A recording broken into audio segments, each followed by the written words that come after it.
We're here. They haven't kicked us out yet.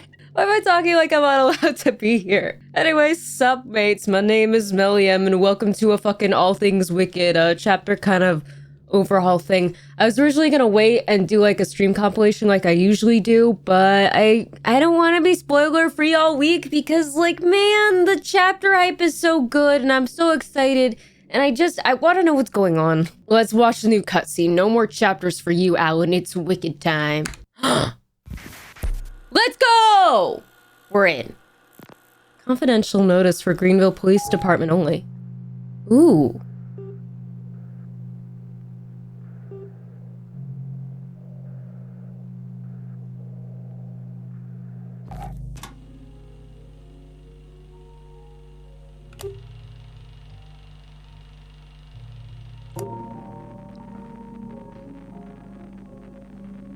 There's our goth girl. Oh.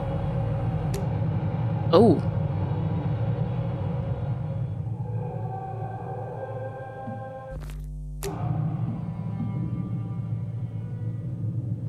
Oh, this is cool. This is really fucking cool.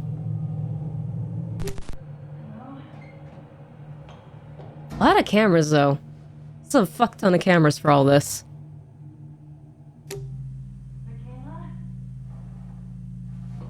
No shot, she's calling out for Michaela. Oh, what is that? Video loss. Oh shit, we don't even get to see. Okay. Okay, I'm intrigued. This is like tickling all of like the horror aspects of my brain that I love so much, like this found footage shit. And I guess he's meant to be some sort of like Skinwalker-esque person. I know he's like a mimic of some sort. I'm excited. You know what we're actually gonna do? We're gonna like, you know the little info chapter bit that like shows up on things and stuff that you can read? We'll actually read that because I haven't read any of that shit. We got this new map. I guess the movie theater itself that she disappeared from, which is really fucking cool in itself. I'm excited to see what that looks like. So I did buy the chapter. So I think we'll look at perks for both sides and then we'll have a look at whatever new cosmetic things are available. And then we'll hop into some matches. Let's go killer first. Here we go. Oh, apparently he's moderate difficult. A being beyond understanding, though many have tried. Personal perks, Unbound, Unforeseen, and Undone allow it to move quicker, put its terror radius on generator, and deplete generator progress. Let me see you. Oh! Hello!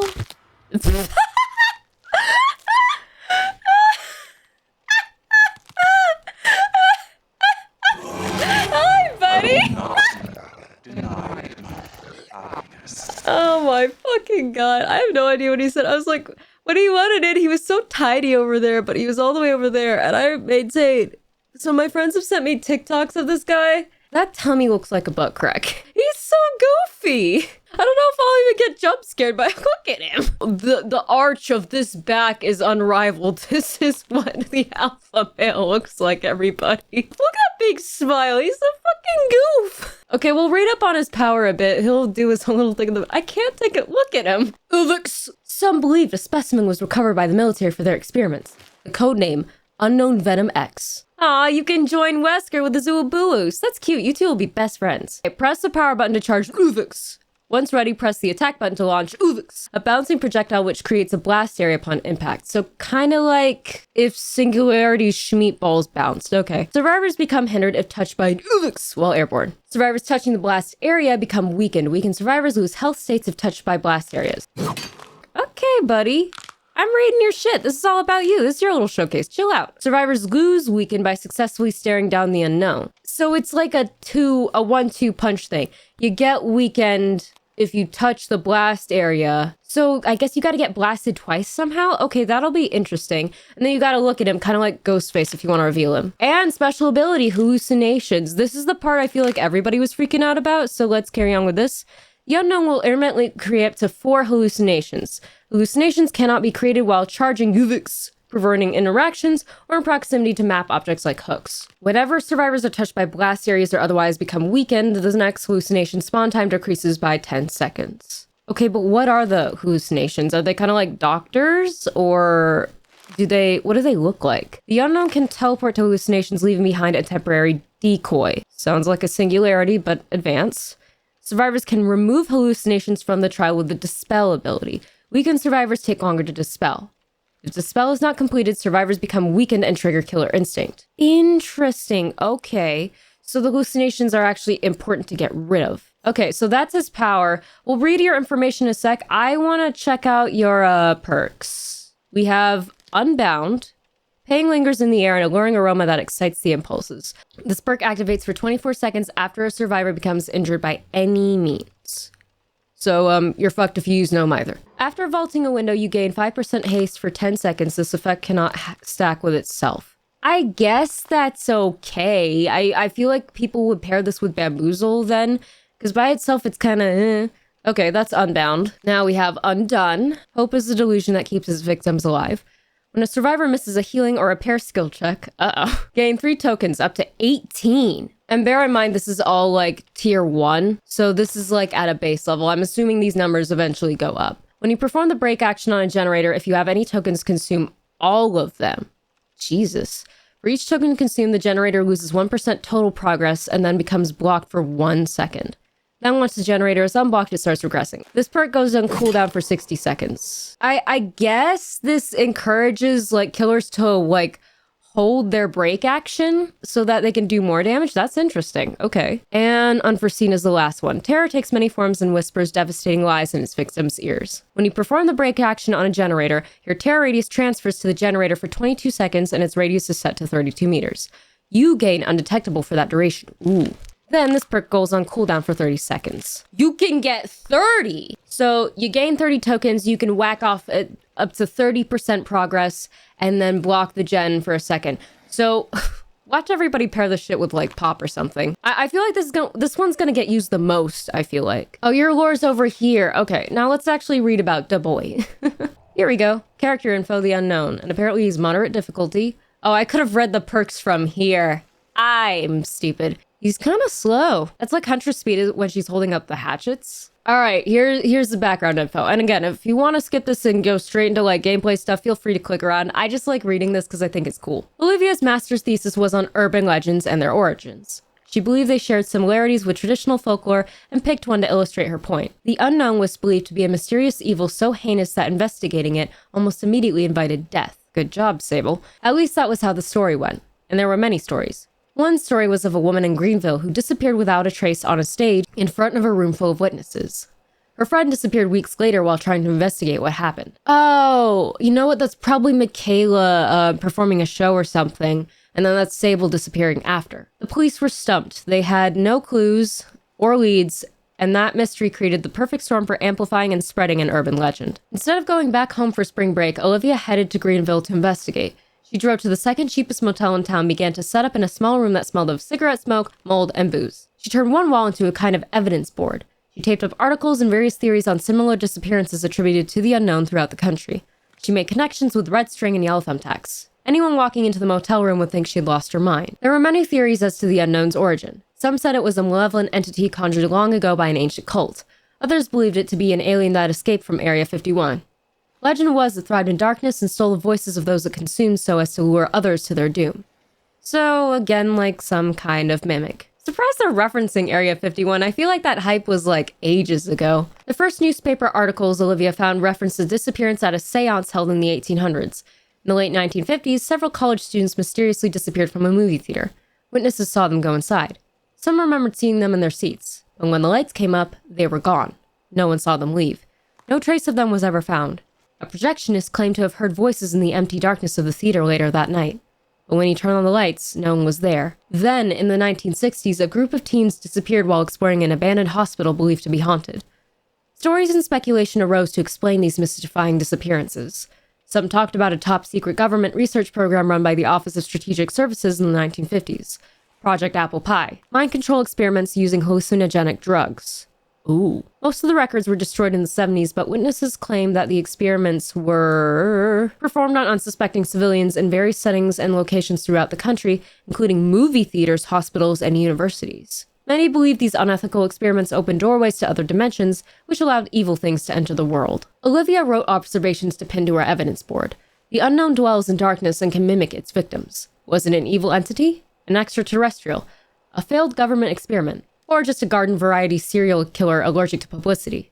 She wanted to prove the unknown was nothing more than modern-day folklore, and that investigation led here, to this night, to this place, to this shabby motel room. Yet she couldn't help but notice that the disappearances in Greenville included one detail the other stories didn't: the fog. And she half remembered another urban legend with a thick, unnatural fog that somehow made people disappear. Maybe, she mused, the Greenville disappearances didn't relate to the unknown, but some other darkness. For a moment, Olivia wondered what would happen if one urban legend encountered another. She laughed at the idea and tempted fate by sketching a picture of what she thought the unknown might look like. Then, she pinned the sketch right in the middle of her evidence board, laughed nervously, and waited to be consumed by the unknown for having tried to define it. Anxiously, she stared at the windows and front door for seconds that turned to minutes, and minutes that turned to hours. But nothing happened. Now it was after 2 a.m. and Olivia was exhausted as she examined the articles and sipped cold coffee. So when she first heard the whisper, she wondered if she imagined it. Olivia. It seemed to come from the bathroom. Help.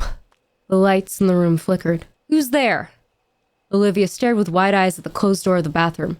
Her mind was playing tricks on her, or her friends had shown up to prank her.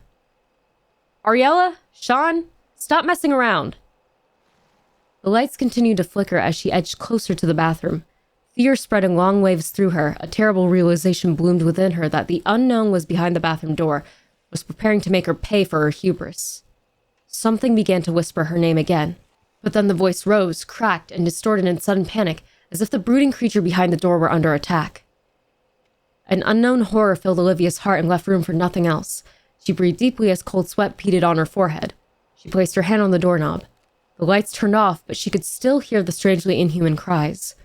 Then the lights turned back on, and she could see a strange black fog seeping through the bottom of the door. Hesitantly, Olivia creaked the door open to see a bulky shape with frenzied tentacles being pulled into a thick mass of fog, vanishing slowly into the darkness like a dying shadow. The shrieking stopped suddenly. Neighbors banged on the wall to turn down the TV, and Olivia stared intently at the black abyss that yawned before her. She wasn't sure what to do. Part of her wanted to run, but the other part wanted to know more. And as she considered what to do next, dozens of voices began to call out to her with promises of the unknown and the impossible, and of unearthly things beyond human experience. Interesting that we don't get much on the character itself, but more so, I guess, happenings around it. So he's essentially like a mimic cryptid then. With that said, I kind of want to just test out his perks. We're only going to use his just because I want to get an idea of like how he's going to be. We're not going to touch his add-ons. I am a survivor main. So if you want a more like in-depth look at playing the killer themselves in terms of like add-ons and offerings and things like that, I would go to someone like Otstarva because he's going to have a more in-depth look at that. He feels more like a ranged killer in a sense. Oh. I get the movie theater anyway. Okay, cool. Ooh. Ew. Okay, this is cool. What happens if I just... Oh. Ew. Okay, I just want to... Let's see what happens. Okay, so it doesn't stay up. They're over... Oh. Oh, what? Let's see. Okay, that's what weakened looks like. Interesting. Okay, I got Ada. What is this bubblehead you got on? Ooh, okay, nice. I kind of almost wish that it kind of revealed her aura. Maybe there's an add-on for that. Ooh. Oh, so that's how that works. So that's interesting how that down works. So I guess good to know. Get out of his way then. Oh, I can just teleport here. Okay, so that's... Ooh, I kind of like that. Okay, that's still in range. Can we get a hit? Yes, we can. Ooh, okay. So that's how that works. You get an injure, you down a bitch. Kind of. What happened there essentially was that she was infected, so I was able to just hit her with the glob again and down her. Hello, Sable. Hey! Oh, it does go through. It's just like a fixed radius. Oh, that doesn't work. Oh, I can see that being used very well. Check on this gen real quick. That is cool, though. I'm loving this map-wide teleportation. This seems to recharge, like, pretty fast, though. I want to see if I can get somebody purely with the power with no M1ing. Okay, that hits close enough. Okay, now can we do it again? Okay. Okay, you sit right here. Let me do the thing. Oh, there's Hatch there too. Well, sucks to suck. Oh! Ooh! Oh, I'm in the rock. Ew! Ew! Ew! Huh! Ew! Oh god! Oh god! Gross! Huh! Huh! Ugh! Ew! I feel like these two are gonna like really have some good synergy. This one feels kind of like, why are you here? So you're gonna want to dispel hallucinations, I think, because he's gonna have some great map movement otherwise, I feel like. The staring bit, I feel like I'm gonna have to experience my self-survivor side. Like, if it's a successful stare down, like a ghost face kind of thing, or what? Okay, this weakened bit, this is the bit that kind of confused me when I was trying to figure out, like, how does my blast work exactly? So they lose health states if touched by blast areas, meaning if they already have the little blob thing on their heads, that's what makes them weakened. And then if you blast them again and they're injured, you can down them. So in theory, if I blast them twice, I can injure them. If I blast them 3 times, I think that's a down, assuming shit doesn't wear off right away. Let's try one more time with that kind of thing in mind, and I'll throw on an aura reading perk just to make my life a little easier. Oh, we're back here again. Okay.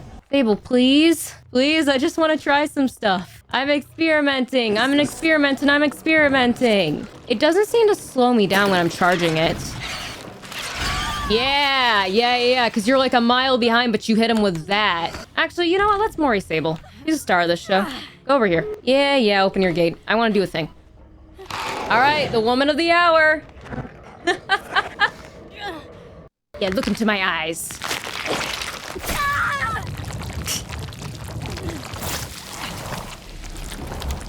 That's killer. Let's have a look at Sable. Hey, girly. AKA everyone's main for the foreseeable future. I appreciate that she has a mug too. Because I like getting cozy with the mug. I feel like Neve and I are probably going to be playing as Sable and Michaela for a bit. I don't know if they're confirmed to like have a relationship or if one of them has a thing for the other, but I feel like we're going to play in that way. I feel like Neve's really going to like her because Neve kind of dresses like this already, in the sense that she wears a lot of black and a lot of skirts, not the hair. I feel like she's going to have fun with this one. So let's actually have a look at her character sheet first, because this is going to have her perks at tier 3 too, instead of my dumbass reading them out at tier 1. But we're going to start with Miss Sable Ward's lore. Sable figured she had to be adopted. No way was she the progeny of her insanely perky mom and her grinning, golf-playing frat boy of a dad. She's already giving me, but you're a poser, man, vibes. I love it. They didn't understand the first thing about her. How old are you? No one in Greenville did, except for Michaela. They were fast friends since 3rd grade. Up until then, Sable had no friends. She wasn't into ponies or dolls or tea parties with teddy bears. She wasn't like other girls. She liked bugs, lizards, riding bikes, and dirt clod fights. What's a dirt clod fight? Her favorite holiday was Halloween, and Michaela was the only one who didn't think she was crazy when she dyed her hair purple in 8th grade. Sable's mom was furious. Her dad didn't even notice. Michaela went with her to the mall when she got her ears pierced and helped her pick out her first tattoo, an occult symbol hidden in a place her parents would never see. Michaela declined to get her own tattoo. She flirted with the dark side, but she didn't live it. Not like Sable. The dark side made sense to Sable, and she reveled in it. Partly because it freaked out her parents and teachers. Partly because it felt like who she was. Some called her a goth because of the way she presented herself. But she wasn't into labels. She loved horror movies and found the occult exciting. It made sense to her. She knew that the shiny suburban world of her mom and dad had a dark underbelly. They were afraid to confront their fear, so they pretended everything was perfect and that they would live forever. But Sable knew better. Death stalked us all and no one was getting out alive. Michaela got Sable a job at Moonstone, probably the only place in town that would have hired her. She took classes at the local college and produced a guerrilla radio show on the shortwave in her attic. All Things Wicked This Night was about the world's dark underbelly. Oh, so that's what the chapter is named after, okay. The occult, urban legends, horror. And often there were heated discussions with Michaela about the horror movies they'd catch at the only theater in Greenville. Michaela liked her horror with a little comedy, but Sable liked it meaner, scarier, bloodier. Liked to feel the adrenaline rush. And their debates were entertaining to say the least. When searching for inspiration for her show, Sable would take walks in the cemetery with all the statues and headstones of early settlers who had founded the town as a sanctuary for those escaping persecution. She often talked about that history on her show, and she formed a theory about the uncanny sightings and disappearances were somehow linked to the town's history. One caller suggested the town was built on top of a fracture. The caller went on to describe a fracture as an overlap between worlds. Another caller said these fractures were created by an ancient cult devoted to forgotten demons. Another called defined fractures as a cosmic buffet for an elder god that fed on pain, fear, and misery. And one caller even argued that it wasn't a fracture, but the unknown, a mysterious creature that consumed anyone who dared to imagine it. All the theories made for fun and inspiring debates, but you have nothing more than to discuss real-life horror until that horror became personal. One evening, Sable had challenged Michaela to tell a real horror story at Moonstone's annual Halloween festival. Scare the crap out of people. Stop dancing around the horror and embrace it. Tell a story about the unknown. Make them imagine it. Make them believe the unknown will show up on stage. Nothing terrifies an audience more than a show that could potentially kill them. Michaela laughed at the idea and declined the challenge because she was working on another story with her roommate. Wait a minute. Hold the fucking lore phone. Sable told Michaela to tell the story about the unknown? Sable put Michaela in danger but wouldn't do it herself? Yeah, okay, we'll see who's the real poser here. Who's really afraid? But a strange black fog had taken Michaela during her performance, and Sable felt the icy hand of guilt grab her by the back of her neck. She was convinced that she had somehow sent Michaela to her doom. Yes, you did! Because you didn't do it yourself. You said, nah, hey friendo, or girlfriendo, we don't know. You do it. You put yourself in danger and call this thing into existence. Yeah, you do it. It is your fault. Did the unknown take her? Did she try to define the unknown? What about her roommate? Or her roommate disappeared as well. Then she realized Michaela's story wasn't about the unknown. It was about something else. Another dimension. A dimension filled with terrifying creatures, sadistic killers, and endless horror. Yeah, no, I still blame you. This was not the unknown. With this realization, Sable began to investigate other disappearances in Greenville. Before long, she realized most of the disappearances occurred at the theater or somewhere close by. Investigating further, she discovered the theater was built over the ruins of an old one-room schoolhouse that had burned to the ground in the 1920s. Somehow the students couldn't get out and everyone perished in the flames. Feeling close to an answer, she continued her research and discovered 2 teenage brothers had recently disappeared from the theater. Elias and Elon? Either. The only witness, their younger sister, Ellen, was committed to an institution after ripping her eyes out. Jesus! And so, pretending to be a relative, Sable went to talk to Ellen, who admitted she and her brothers had been trying to steal old movie posters from the storage room behind the movie screen. She then described a secret door in the basement and a passageway that led to another place. A dark place. A cold place. An evil place. Stay away from there, she begged. Stay away. But Sable wasn't about to stay away, because she ain't no pussy. Not after that story. Determined to see Michaela again, Sable hitched a ride to the theater and soon found the door behind the movie screen. In the darkness, she jimmied the door open with a crowbar and headed down a creaking wooden stairway to the dank cellar. A light switch activated flickering fluorescent lights that illuminated a room filled with broken theater seats and old movie posters dating back 80 years. She searched the sprawling basement and found a thick wooden door hidden behind a poster of the original Frankenstein. She pushed and shoved the door open to reveal an endless circular stairway descending into perfect darkness. Using a penlight to navigate, she descended for 10 minutes before she noticed the cold, black fog rising from the lower depths. The same cold, black fog that had taken Michaela. Sable considered running back up the stairs to where she would be safe. But then she thought about the terrifying creatures and the sadistic killers and the endless horror. She quickly decided she wasn't going to let her best friend have all the fun. What? So you're not even sorry that you basically sent her into this eternal hellscape? You're not even sorry, you're just like, oh, don't hog it all for yourself. You're a dick, Sable. All right, let's have a look at her perks. Invocation, Weaving Spiders. When in the basement near the circle, press the ability button 1 to begin the invocation. So there's a specific circle in basements now? I'm wondering if the circle only shows up if you bring this perk, or if it's like a boon and it's just kind of there. When in the basement near the circle, invocations take 120 seconds. Now again, I'm reading this off of tier 3, so I'm guessing these numbers will go up or down depending. So, tier 3, that'll take 120 seconds. Other survivors will see your aura during this and can join the ongoing interaction, increasing the speed by 50% each. If they have an invocation perk equipped, they increase by 100% instead. So if we all run invocation, it just goes noom. Once the invocation is completed, you become injured and gain the broken status effect for the rest of the trial. So you're running no mither with an extra step. Okay. Reduce the maximum required generator charges of all remaining generators by 10. I guess this is the Gen Rush perk. I know No Mither comes with its own shit where you're silent or whatever, but this really just seems like No Mither but for gens. I'll have to run it with other friends to see if the cost is worth the reward. Because right now, this just seems a little, This next one, Strength and Shadows. When in the basement. They really just called Sable a basement dweller with these perks, didn't they? When in the basement, this perk activates. Unlocks the Strength and Shadows ability, which allows you to heal without a medkit at 70% normal healing speed. When you finish a heal in the basement, you see the killer's aura for 10 seconds. So this just feels like self-care, but riskier and faster. I feel like this is just going to increase killers checking the basement more often and more people being basement dwellers in solo queue. But okay, I can see why people would run this in solo though. Because like, say somebody's getting chased, you could just dart down here and fix yourself up and then get back up and not even have to bring a med kit. Okay, and the last one. Okay, I guess all our shit is basement. I didn't even realize that. This perk is called Wicked. They can try to hurt you, but you're not going down so easy. Your self-unhook attempts in the basement always succeed. When you are unhooked or unhook yourself, you see the killer's aura for 20 seconds. Now I'm wondering, the second part. So the top bit feels like deliverance without the penalty, but heavily relies on you being hooked in the basement to begin with, which again, I feel like is going to increase killers proxying the basement. But I'm wondering about the second part. Does it need to be in the basement? When you are unhooked or unhook yourself, so you unhook yourself in the basement or you get unhooked in the basement, you see the killer's aura.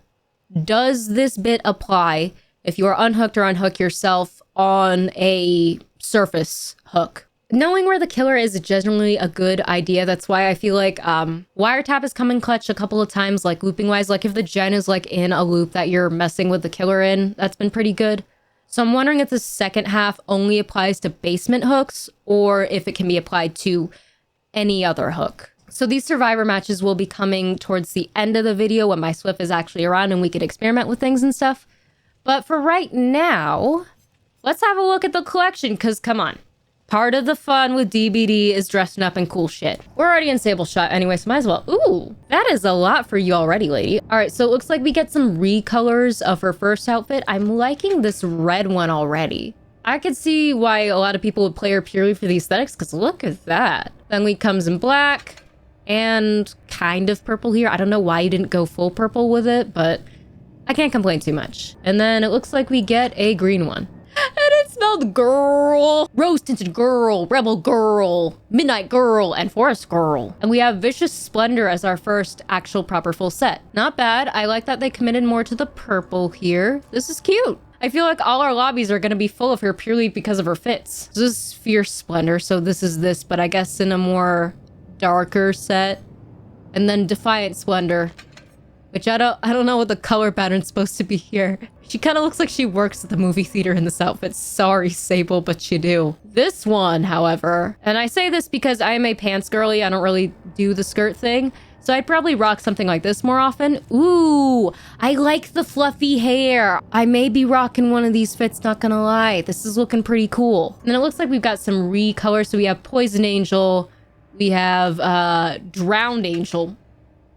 Why is this one drowned? And then we have these full, looks like kind of cat girl fits. So we'll start with Leather Hellion.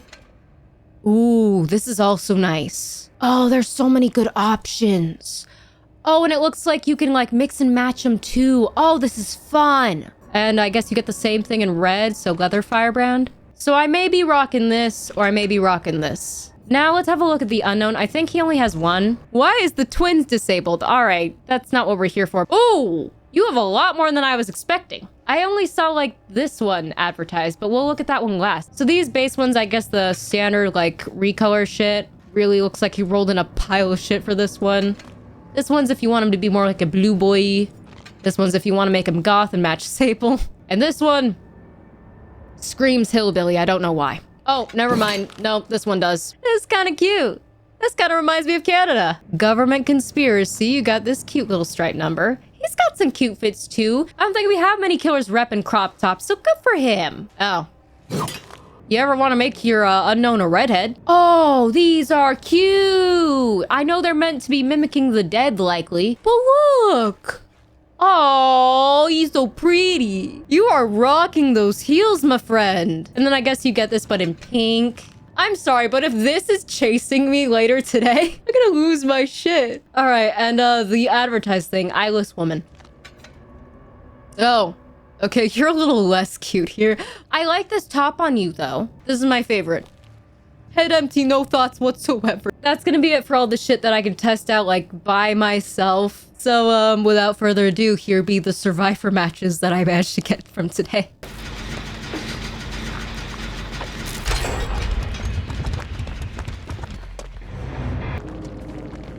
Leave my bubblehead alone. Get away from the basement. I'm busy. Honey, I need vision. Yeah, okay. Cuddles later. God damn it. Honey, you're gonna get me killed. Basement heal. Fucking coulrophobia, fuck off! I'm almost done. Fuck. 4%. Alright, why is my luck higher? That's a really good question. Oh! 4%. Okay. Touchies together. Touches together. But not on each other. Hello. Okay, thanks. This is fine. Less fine. All that time you're sitting down there doing shit, guess what you could have done? A jet! We're doing cool girl shit. Wait, is this perk tier 3 on you? Yeah. So you basically put a brand new part on every gen. No. Brand new part gives you more.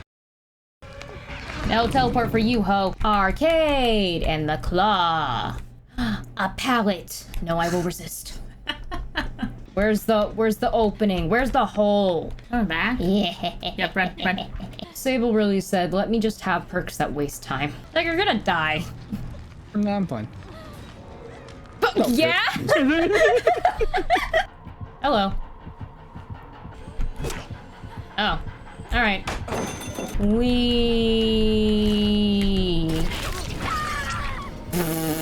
Bullshit dash. Where are you globbing? Can you all not give him the 4-man down? No. Let's just get rid of you real quick. Wow, a flashlight. Thanks. Wee.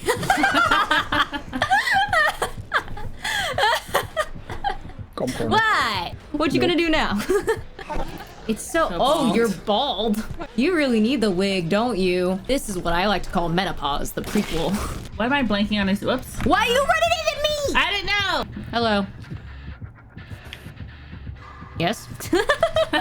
Just leaving. Go. Apparently this heal counts for strength in the shadows. Go ahead. No, I like this rock. Yeah, he can just move me. I don't know why he doesn't. That's the baby.